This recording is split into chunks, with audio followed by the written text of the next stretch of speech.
சிம்மராசிக்கார அன்பர்கள் அனைவருக்கும் எனது அன்பு கலந்த வணக்கங்கள். நான் உங்கள் அஸ்ட்ரோ சின்னதுரை புலிமிசைக்கூத்தூர் பெரம்பலூர் மாவட்டம்.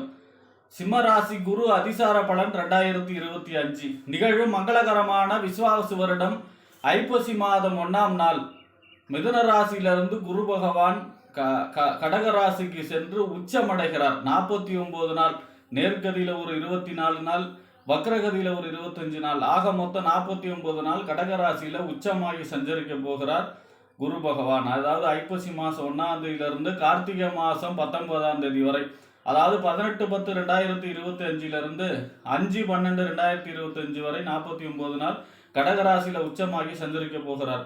இதனால சிம்ம ராசிக்காரர்களுக்கு எப்படிப்பட்ட பலன்கள் ஏற்படும், நடக்கக்கூடிய நற்பலன்கள் என்ன, தீய பலன்கள் என்ன, எந்தெந்த விஷயங்கள்ல கவனமாக இருக்க வேண்டும், இந்த அதிசார குரு பயிற்சியால சிம்ம ராசிக்கு ஏற்படக்கூடிய மாற்றங்கள் என்ன என்பதையெல்லாம் பற்றி இந்த காணொலியிலே பார்ப்போம். இது போன்ற தொடர்ந்து ஜோதிட தகவல்களை பெறவும் தமிழ் மாத ராசி பலன்களை தெரிந்து கொள்ளவும் நமது சேனல் அஸ்ட்ரோ சின்னதுரை சப்ஸ்கிரைப் செய்து கொள்ளுங்க, லைக் பண்ணுங்க, நண்பர்களுக்கு ஷேர் பண்ணுங்க. அதாவது பாத்தீங்கன்னா ஜோதிட சாஸ்திரத்துல குரு பகவான் தான் 100% சுப கிரகம். குரு பார்க்க கோடி தோஷ நிவர்த்தி அப்படிம்பாங்க. அப்பனா குரு தான் பாத்தீங்கன்னா காலச்சக்கரத்துக்கு 9ஆம் இடம் பக்திக்கும் 12ஆம் இடம் முக்தி, இந்த ரெண்டுக்கும் அதிபதி யார் அப்படின்னா இந்த குரு பகவான் தான். காலச்சக்கரத்துக்கு 9ஆம் இடத்துக்கும் 12ஆம் இடத்துக்கும் குரு பகவான் தான் அதிபதி. ஒருவருக்கு தங்கம் சேருமா, கோல்டு, அந்த கோல்டை சொல்லக்கூடிய கிரகம் குரு. பணம், ஒருத்தருடைய பணம் எப்பவும் கடன்காரனே தான் இருப்பாரா, இல்லை பணத்தோட இருப்பாரா, பணம் எப்படி அவருக்கு சேரும், பணம் எந்த அளவுக்கு சேரும், இது எல்லாமே சொல்லக்கூடிய கிரகம் குரு பகவான் தான் பணக்காரகன். அடுத்ததான் முக்கியமான விஷயம் புத்திரகாரகன்.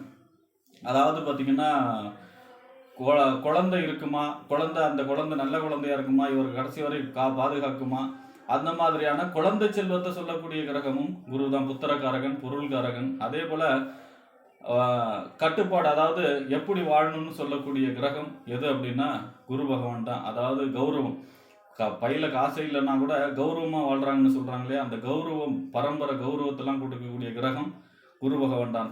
பொருள், கௌரவம், அந்தஸ்து, இது எல்லாமே சொல்லக்கூடிய மரியாதை, இதெல்லாம் கொடுக்கக்கூடிய கிரகம், ஜாதகருக்கு கொடுக்கக்கூடிய கிரகம் குரு பகவான் தான். அப்ப இந்த குரு பகவான் பாத்தீங்கன்னா உங்க ராசிக்கு, சிம்ம ராசியை பொறுத்த வரைக்கும் உங்க ராசிக்கு 5ஆம் இடம், புத்திரசானம், புத்தி, சிந்தனை, செயல்திறன், பதவி, விளையாட்டு, இந்த 5ஆம் இடத்திற்கும் 8ஆம் இடம் என்று சொல்லக்கூடிய ஆயுள் சாணத்துக்கும் அதிபதி குரு பகவான் 11ஆம் இடத்திலே சஞ்சரிக்கிறார். 11ஆம் இடங்கிறது லாபஸ்தானம், மூத்த சகோதர ஸ்தானம், அபிலாசைகள் பூர்த்தியாகக்கூடிய இடம். இப்ப இந்த 11ஆம் இடத்துல குரு சஞ்சரிப்பது பெரிய யோகம், நன்மை, அதிக அளவு நன்மை நடைபெறக்கூடிய அமைப்பு தான். இப்ப இந்த 11ஆம் இடத்துல இருக்கக்கூடிய குரு இந்த ஐப்பசி மாசம் 1ஆம் தேதி 12ஆம் இடத்துல வரார். 12ஆம் இடங்கிறது விரயஸ்தானம், அயனஸ்தானம், போகஸ்தானம், அதே போல வெளிநாடு சம்பந்தமான ஸ்தானம். இந்த 12ஆம் இடத்துல குரு வராரு விரயஸ்தானத்துல அப்படின்னாலும் 12ஆம் இடத்துல குரு பகவான் உச்சமாகி வரார். உச்சம் பெற்றவர்களுக்கு மறைவே கிடையாது. பொதுவாக 6, 8, 12 மறைவு ஸ்தானம்னு சொன்னா கூட 12ஆம் இடத்துல வந்தாலும் இந்த உச்சமாகி சஞ்சரிக்கக்கூடியதுனால உச்சம் பெற்றவர்களுக்கு மறைவே இல்லை. அந்த அடிப்படையில பாத்தீங்கன்னா குரு நன்மை தான் செய்வார். பொதுவாகவே குரு பகவான் உச்சம் வருவது 12 ராசிகளுக்குமே நன்மை அதிக அளவிலே நடைபெறும். இப்ப இது ட்ரெய்லர் தான். நிரந்தரமா பாத்தீங்கன்னா அடுத்த 2026 தான் குரு பயிற்சி கடகராசிக்கு வராரு. இப்ப ஒரு 49 நாள் மட்டும் கடகராசியில அதிசாரமா அந்த ட்ரெய்லர் தான் சஞ்சரிக்க போகிறார். அப்ப இதுல பலன்கள் கொஞ்சம் மாறுபடும். இப்ப பாத்தீங்கன்னா சிம்ம ராசியை பொறுத்த வரைக்கும் 11ஆம் இடத்துல இருந்து 12ஆம் இடத்துக்கு 49 நாள் சஞ்சரிக்க போகிறார். 12ல குரு வந்த பொழுதுதான் ராவணன் மாண்டது அப்படின்னு புலிப்பாணி சொல்லுவார். இப்ப பாத்தீங்கன்னா 12ஆம் இடத்துல உச்சமாகி சஞ்சரிக்கிறதுனால நன்மைகள் அதிக அளவு நடைபெறும். சுப செலவுகள், அதாவது பாத்தீங்கன்னா வீடு கட்டுறது, கல்யாணம், காது குத்து, இந்த மாதிரியான சுப செலவுகள் கொடுக்கக்கூடிய அமைப்பாக இருக்கும். அதே போல பாத்தீங்கன்னா கண்டிப்பாக வெளிநாடு சம்பந்தமான முயற்சிகள் கைகூடும். வெளிநாட்டில் நல்ல கம்பெனியில் நல்ல விசா கிடைக்கக்கூடிய அமைப்பு, வேலை கிடைக்கக்கூடிய அமைப்பு, பாஸ்போர்ட், இந்த மாதிரி வெளிநாடு சம்பந்தமான முயற்சிகள் அனைத்தும் கைகூடக்கூடிய அமைப்பாக இருக்கும். 12ஆம் இடத்திலே குரு உச்சமாகி சஞ்சரிக்கும் பொழுது சுப விரயங்கள், அதாவது பாபகிரகம் 12ஆம் இடத்துல இருந்தா தண்ட செலவு ஏற்படும். ஆனால் குரு உச்சமாகி சஞ்சரிக்கிறதுனால அனைத்தும் சுப செலவுகளாகவே ஏற்படும். குரு பகவான் எங்க இருந்தாலும் சரி, அவர் தான் இருக்கிற இடத்துல இருந்து 5ஆம் இடம், 7ஆம் இடம், 9ஆம் இடத்தை பார்ப்பார். குரு பார்க்க கோடி தோஷ நிவர்த்தி. இப்போ ஜாதகத்திலே பார்த்தீங்கன்னா ஒரு நமக்கு அவயோக திசை நடக்குது, கண்டங்களை கொடுக்கக்கூடிய திசை நடக்குதுன்னா கூட குரு பார்த்து அந்த திசை நடக்கும் பொழுது அதனுடைய கெடுபலன் குறையும். அப்ப குரு எங்கெல்லாம் பார்க்குறாரோ அதனுடைய கெடுபல் தாக்கம் கெடுபலன் வந்து குறையும். அந்த வரிசையில் பார்த்தீங்கன்னா குருவுடைய 5வது பார்வை உங்க ராசிக்கு 4ஆம் இடத்தை பார்க்குறார். அதாவது பார்த்தீங்கன்னா 4ஆம் இடங்கிறது வீடு, வண்டி, வாகனம், மனை, தாயார், சொத்து, சுகஸ்தானம். ஏற்கனவே 12ஆம் இடத்துல குரு இருக்கார். அப்போ கண்டிப்பாக வீடு கட்டுவோம். வீடு கட்டுறதுக்கான வீட்டு செலவு வீடு கட்டுறது, இல்லைன்னா வீடு வாங்கக்கூடிய அமைப்பு, நிலம் வாங்கக்கூடிய அமைப்பு, இடம் வாங்கக்கூடிய அமைப்பு, அல்லது உங்கள் இடத்தையோ நிலத்தையோ நல்ல விலைக்கு விற்கக்கூடிய அமைப்பு, இந்த மாதிரியான நல்ல பலன்கள் ஏற்படும். அடுத்ததாக பார்த்தீங்கன்னா 4ஆம் இடம் வாகனம் வாங்கக்கூடிய அமைப்பு. வாகனமும் 4ஆம் இடம் தான். இப்போ அதாவது வாகனம் வாங்கக்கூடிய அமைப்பு, அல்லது உங்கள் பழைய வாகனத்தை போட்டுட்டு புது வாகனம் வாங்கக்கூடிய அமைப்பு, வாகனத்தை தொழிலாக செய்கிறாங்கல்ல அவங்களுக்கெல்லாம் யோகம், ரியல் எஸ்டேட் தொழில் செய்கிறாங்கல்ல அவங்களுக்கெல்லாம் யோகத்தை சொல்லக்கூடிய அமைப்பு, இந்த மாதிரியான நற்பலன்கள் நடக்கும் உங்கள் ராசிக்கு 4ஆம் இடத்தை 5வது பார்வையை பார்க்கறதுனால. அடுத்ததாக பார்த்தீங்கன்னா 7வது பார்வையாக உங்கள் ராசிக்கு 6ஆம் இடத்தை பார்க்குறாரு. 6ஆம் இடங்கிறது என்ன? நோய், எதிரி, வம்பு, வழக்கு, கடன், உத்தியோகஸ்தானம்.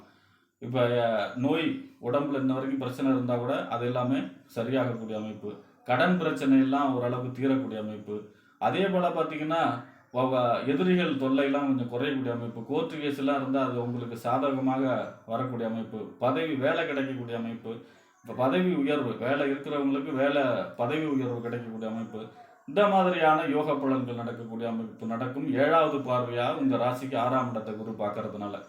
அடுத்ததா குரு பகவானுடைய 9வது பார்வை உங்கள் ராசிக்கு 8ஆம் இடத்தை பார்க்குறார். இதுதான் ரொம்ப முக்கியமான விஷயம். ஏன் அப்படின்னா உங்களுக்கு சிம்ம ராசிக்கு அஷ்டம சனி நடக்குது, 8ல் சனி நடக்கிறார். அகப்பட்டவனுக்கு அஷ்டம சனி, 7.5 சனி, 7.5 வருஷம் கெடுபலன் எப்படி மெதுவாக செய்யுமோ அதை வேகமாக செய்யக்கூடியது அஷ்டம சனி. அகப்பட்டவனுக்கு அஷ்டம சனி, ஐயோ தெரியாமல் வந்து மாட்டிக்கிட்டேமே அப்படின்னு சொல்கிறாங்களே, அந்த மாதிரி அஷ்டம சனியுடைய பிடியில் இருக்கீங்க. அப்போ இந்த அஷ்டம சனியை 49 நாள் குரு உச்சமாகி பார்க்குறாரு 9வது பார்வையா. சனி சுபத்துவம் அடைகிறார், சனி கெடுபலனே செய்ய முடியாத அளவுக்கு ஆகிறார். இந்த 49 நாளும் உங்களுக்கு அஷ்டம சனியுடைய பாதிப்பு நடைபெறாது. மாறாக 8ஆம் இடங்கிறது எதிர்பாராத நன்மை, எதிர்பாராத நஷ்டம் ரெண்டையும் சொல்லும். அப்போ எதிர்பாராத நன்மை தான் நடக்கக்கூடிய அமைப்பு, எதிர்பாராத அதிர்ஷ்டம் கிடைக்கக்கூடிய அமைப்பு, இந்த மாதிரி எதிர்பாராத பொருள் வரவு கிடைக்கக்கூடிய அமைப்பு, இந்த மாதிரி திடீர் நன்மைகள் நடக்கக்கூடிய அமைப்பு தான் இருக்கும். அப்போ சனியை குரு பார்க்குறாரு, இந்த 49 நாள் உச்சமாகி 9வது பார்வையை பார்க்குறாரு. அப்போ சனியுடைய கெடுபலன் குறையும்.